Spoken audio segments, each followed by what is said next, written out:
Hello అండి, అందరికీ నమస్కారం. Welcome to Shruti life styles and blogs. అందరికీ ముందుగా కార్తీక పౌర్ణమి శుభాకాంక్షలు అండి. కార్తీక పౌర్ణమి సందర్భంగా మా ఇంట్లో నేను పూజ చేసుకున్నాను. ఆ పూజ ఎలా చేసుకున్నాను అనేది మీతో షేర్ చేసుకోవాలనిపించింది. ఎంతో విశిష్టమైన ఈ రోజున ముందుగా దేవుని గదిలో దీపం పెట్టుకొని తర్వాత తులసి కోట దగ్గర పూజ చేసుకోవడానికి సిద్ధం చేసుకుంటున్నాను. ముందుగా ముగ్గు వేసుకోవడానికి కూర్చొని నీళ్ళు చల్లుకొని బాగా తుడుచుకొని పిండితో ముగ్గు వేసుకున్నాను. వేసి అందులో కొంచెం పసుపు బొట్టు పెట్టుకొని వేసుకున్నాను అన్నమాట. ఎంతో విశిష్టమైన ఈ రోజుని జరుపుకోవడము చాలా చాలా సంతోషంగా ఆనందంగా మనసుకి ఎంతో హాయిగా అనిపిస్తుంది. మనకు వీలైనంత వరకు మనకి శక్తి ఉన్నంత వరకు మన శక్తి కొలది మనం ఎంత చేసుకుంటే దేవుడు అంత ఇష్టపడతాడు. మనని ఇలా చేయాలని ఎవ్వరు అనరు. మన మనసుకు నచ్చినట్టు మనం చేసుకోవచ్చు. అది దేవునికి ఖచ్చితంగా నచ్చుతుంది. అలా అని నేను నమ్ముతున్నాను. అందుకే మీకు కూడా షేర్ చేసుకుంటున్నాను ఈ విషయాన్ని. ప్రతి సంవత్సరం కార్తీక పౌర్ణమి రోజు ఇలా చేసుకోవడం ఎంతో తృప్తిగా అనిపిస్తుంది. ఈ రోజున ఆ మహాదేవుణ్ణి పూజించుకోవడము ఎంతో ఆనందకరంగా అనిపిస్తుంది. తెల్లవారుజామున 3:30కి లేచి ఇల్లు వాకిలి ఊడ్చి కల్లాపు చల్లి తలస్నానం చేసి పూజ చేసుకోవడము మనసుకి ఎందుకో ఆ రోజంతా చాలా హాయిగా అనిపిస్తుంది. కార్తీక పౌర్ణమి రోజు ఏదో గుడికి వెళ్ళాలి ఖచ్చితంగా అనే నియమం కన్నా ఇలా వీలైనంత వరకు ఇంట్లో చేసుకోవాలనే ఒక ఆలోచన నాకు ఎప్పుడు కరెక్ట్గా అనిపిస్తుంది. నేను గుడికి వెళ్తాను, కానీ ఇంట్లో మబ్బులో లేచి పూజ చేసుకోవడం ఎందుకో మనసుకు చాలా తృప్తినిస్తుంది. నా శక్తి కొద్దీ నేను ఇంట్లో ఇలా ఎప్పుడు ప్రతి సంవత్సరం పూజ చేసుకుంటాను. ఈసారి మీతో ఎందుకో షేర్ చేసుకోవాలనిపించింది. ముందుగా తులసి కోటను కడిగి బాగా ముగ్గు వేసి పసుపు బొట్టుతో అలంకరించి మామిడి తోరణాలు కట్టుకొని పూలదండతో అలా అలంకరించుకొని, నాకైతే మా ఇంటి దగ్గర బంతిపూలు ఉన్నాయండి, వాటితోనే అలంకరించుకున్నాను. మనకు వీలైనన్ని పూలతో పూజించుకుని ఈ పువ్వులు పెట్టు అని దేవుడు మనకి ఎప్పుడు చెప్పడు. మనకు వీలైనంత వరకు మనకు దొరికినంత వరకు మనము తీసుకొని చేసుకోవచ్చు.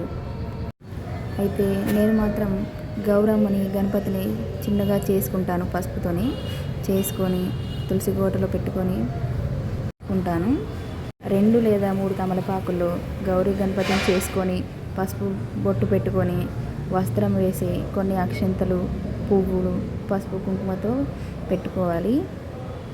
ఏ పూజకైనా మంగళకరంగా మనం మంగళహారతి వెలిగించుకుంటాం కదా, అలాగే మంగళహారతి వెలిగించుకొని అగరబత్తులు ఒక 5 వెలిగించుకొని 5 ఉసిరికాయ దీపాలు పెట్టుకున్నాను. ఈరోజు ఉసిరికాయ దీపం 365 వత్తుల విశిష్టత కాబట్టి అవి లేకుంటే ఎలా. మాత్రం ప్రతిసారి 5 ఉసిరికాయ దీపాలు పెట్టుకుంటాను. పువ్వత్తులు ఒక 2 గంటల ముందే నానబెట్టుకుంటే బాగా నాని ఎక్కువసేపు వెలుగుతాయని ముందే నానబెట్టి పెట్టుకున్నాను. దీపంలో 2 వత్తులు వేసుకోవాలని అందరికి తెలిసిన విషయమే. 2 వత్తులు వేసుకొని హారతి ప్లేట్లో దీపాలు వెలిగించి ఉసిరికాయ దీపం ముందుగా పెట్టుకున్నాను. నేను ప్రతిరోజు పూజ చేసుకున్నప్పుడు తులసి కోట దగ్గర పెట్టే దీపము రెగ్యులర్గా పెడతాను. ఇది కాకుండా సంవత్సరం అంతా మనము అనివార్య కారణాల వల్ల దీపాలు వెలిగించుకోకుండా ఉంటాము. అలాంటి సందర్భాలు మనము అనుకోకుండానే వస్తుంటాయి మన కోసం. అందుకోసమే ఈ కార్తీక పౌర్ణమి రోజు 365 వత్తులు వేసుకొని దీపం పెట్టుకుంటాము. ఇంటి యజమాని పెట్టాలి అని అంటారు, కానీ మా ఇంట్లో నేను మాత్రమే పెడతాను, మా సార్ పెట్టరు. ఇలా ఒక ఉసిరి కొమ్మని తులసి చెట్టు పక్కన పెట్టుకొని వస్త్రము పూలదండ పసుపు బొట్టు అక్షంతలు వేసి దండం పెట్టుకొని నమస్కరించుకుంటే ఎంతో మంచిది. ఈ కార్తీక పౌర్ణమి రోజు వీలైన వారు ఉపవాసం ఉంటారు. కొందరు ఆరోగ్యం సహకరించని వారు దేవుని మీద భక్తితో 3 పూటలు నాన్ వెజ్ తినకుండా చేసుకున్న దేవునికి ఇష్టమే. తినకుండా చేసుకోమని ఏ దేవుడు చెప్పడు కదండి.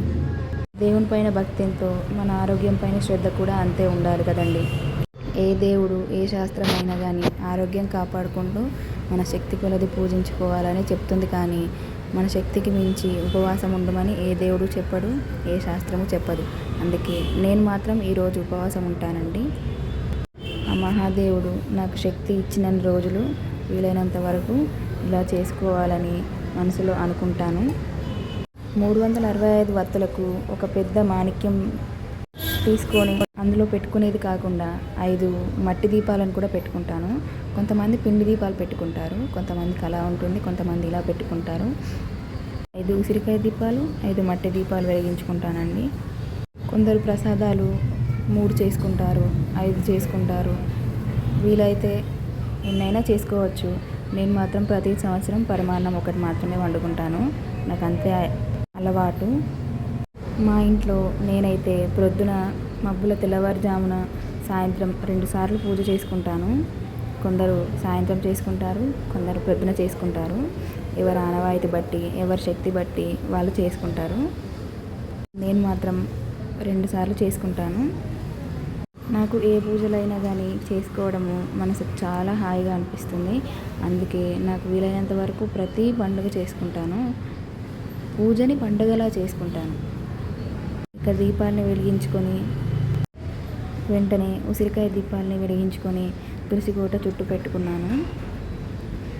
మనం శక్తి కొద్దీ నిర్మలమైన మనసుతో పూజ చేసుకుంటే ప్రకృతి కూడా మనకు సహకరిస్తుంది అన్నట్టు, ఎంతో బయట గాలి ఎంత ఎక్కువగా ఉన్నా ప్రకృతి సహకరిస్తుందేమో అనిపిస్తుంది దీపాన్ని పెట్టుకోవడానికి.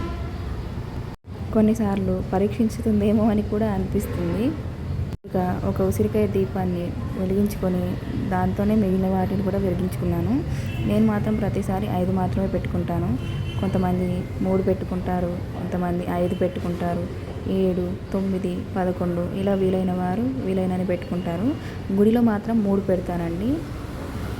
ప్రసాదంగా పరమాన్నము, అరటిపళ్ళు, యాపిల్ లేదంటే ఏదైనా ఇంకొక రకమైన పండు పెట్టుకుంటాను. అమ్మవారికి వాయనం ఇచ్చుకోవడం కూడా ఎంతో తృప్తిగా అనిపిస్తుంది. వాయనం కూడా ఇచ్చుకుంటాను నేను అమ్మవారికి. 5 ఉసిరికాయ దీపాలు పెట్టేసరికి చాలా సమయం పట్టింది. మనం ఇష్టం కొద్దీ మనస్ఫూర్తిగా చేసుకుంటే ఎంత కష్టమైందైనా మనకి ఇష్టంగానే అనిపిస్తుంది. అసలు కష్టంలానే అనిపించదు అని నాకు అనిపిస్తుంది. నాకు నడునొప్పి ఉంది, కానీ పూజ చేసుకోవడానికి దేవుడు నాకు శక్తినిస్తాడేమో అని కొన్నిసార్లు అనిపిస్తుంది. కానీ దేవుణ్ణి స్మరించుకోవడము, దేవుణ్ణి పూజించుకోవడం కోసము నాకు అసలు అవన్నీ ఏవి ఉన్నా కానీ చేసుకోవాలి అనే ఒక సంకల్పం గట్టిదేమో అనిపిస్తుంది. అందుకే నాకు వీలైనంత వరకు నా శక్తి మేరకు నేను దేవుణ్ణి పూజించుకోవడము నా అదృష్టము అని అనుకుంటాను. ఎందుకంటే మంచి జన్మ ఎన్నేళ్ళకు ఒకసారి వస్తుందో తెలీదు, అసలు వస్తుందో రాదో కూడా తెలీదు. వచ్చిన జన్మలో దేవుణ్ణి పూజించుకోవడంలో దొరికిన అదృష్టము అంత సులభమైనది కాదు అని నేను నమ్ముతాను. ఎంతో పుణ్యం చేసుకుంటే వచ్చే మంచి జన్మలో దేవుణ్ణి పూజించుకోవడం మహా అదృష్టం అని నేను అనుకుంటాను. మీరేమనుకుంటున్నారో నాకు కామెంట్స్లో తెలియజేయండి. దేవుణ్ణి పూజించుకునే అదృష్టము అందరికీ రాదు అని అంటుంటారు పెద్దలు. వచ్చిన అదృష్టాన్ని పోగొట్టుకోవడము మహా దురదృష్టం అని నేను అనుకుంటాను. పూజ చేసుకోవడము చాలా సులభము, ఎంతో ఇష్టము అని అనుకుంటే సులభంగా సునాయాసంగా అయిపోతుంది. అమ్మో పూజన అని అనుకుంటే చాలా కష్టంగానే అనిపిస్తుంది చేసుకోవడానికి, చేయడం కూడా బా అని అనిపిస్తుంది. ఇంతవరకు పూజించుకో, ఇలా పూజించుకో అని దేవుడు మనకు ఎప్పుడూ చెప్పడు. మన ఆలోచన, మన ఇష్టము, మన మనసుతో మనం పూజించుకుంటే వారు స్వీకరిస్తారు అంతే. దేవుడు మనం ఎలా చేసినా ఖచ్చితంగా ఇష్టపడతాడు అని నేను నమ్ముతుంటాను. మనం ఎలా చేసినా ఇలా ఎందుకు చేసావని దేవుడు అసలే అనుకోడు.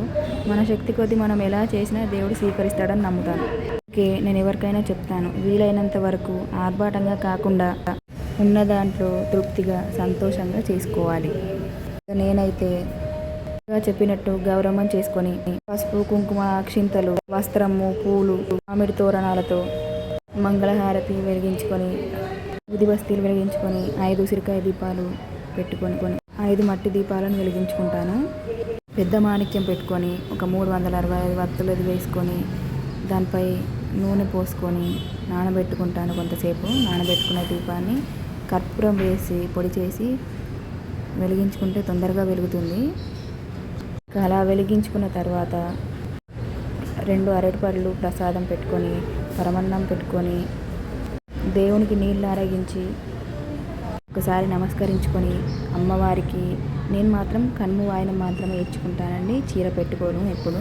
ఒక కనుము, 2 లేదా 3 తమలపాకులు, ఎండు కుడక, ఒక పోక, 2 ఖర్జూర పండ్లు, పసుపు, కుంకుమ, గాజులు, అరటిపళ్ళు వాయనంగా ఇచ్చుకుంటానన్నమాట. అందులో ఒక రూపాయి బిళ్ళ నాణె కానీ లేదంటే ఎంతైనా మనకు వీలైనన్ని డబ్బులు కూడా పెట్టుకోవచ్చు. నేను మాత్రం 11 రూపాయలు పెడతాను ఎప్పుడు. అమ్మవారికి వాయనం ఇవ్వడం ఈరోజు చాలా మంచిదని నేను నమ్ముతాను. అందుకే అమ్మవారి ఉపదీప నైవేద్యాలు ఆరగించుకొని వీలైనంత ప్రసాదం మనకి నీళ్ళు ఆరగించుకొని ఒక పాలకాయ కొట్టుకొని ధూపం బిళ్ళ వెలిగించుకుంటాను. నేను మాత్రం ఎప్పుడు ధూపం బిళ్ళ వెలిగించుకున్న 365 వత్తులకు పసుపు, కుంకుమ, అక్షింతలు, పూలు వేసి మొక్కుకోవాలి. మన శక్తి కొలది మనం ఎంత చేసినా దేవుడు మెచ్చుకుంటాడని నా నమ్మకంలో. ఎవరైనా తప్పుగా అనిపిస్తే క్షమించండి. చివరిగా కర్పూర హారతి ఇచ్చుకొని పూజను ముగించుకుంటాను. కాయ కొట్టి ముగించుకుంటాను. ఇంకా పూజ చేసిన సాయంత్రము అక్షంతలుతో మా వారి దగ్గర ఆశీర్వాదం తీసుకుంటాను. సంవత్సరము కార్తీక పౌర్ణమి రోజు గంగా స్నానం చేయడము, అరట దిబ్బలో ఉసిరికాయ దీపం పెట్టి నీళ్ళలో వదలడము చాలా సంతోషంగా అనిపిస్తుంది. కుటుంబ సమేతంగా గుడికి వెళ్ళి గంగా స్నానం చేసి గంగలో దిబ్బలో వెలిగించుకొని నీళ్ళల్లో వదలడము చాలా బాగా అనిపిస్తుంది. కార్తీక దీపము అంటారు కదా, అంత ఆనందంగా ఉంటుంది. రోజు వెలిగించుకునే దీపాన్ని కార్తీక దీపము అంటారు.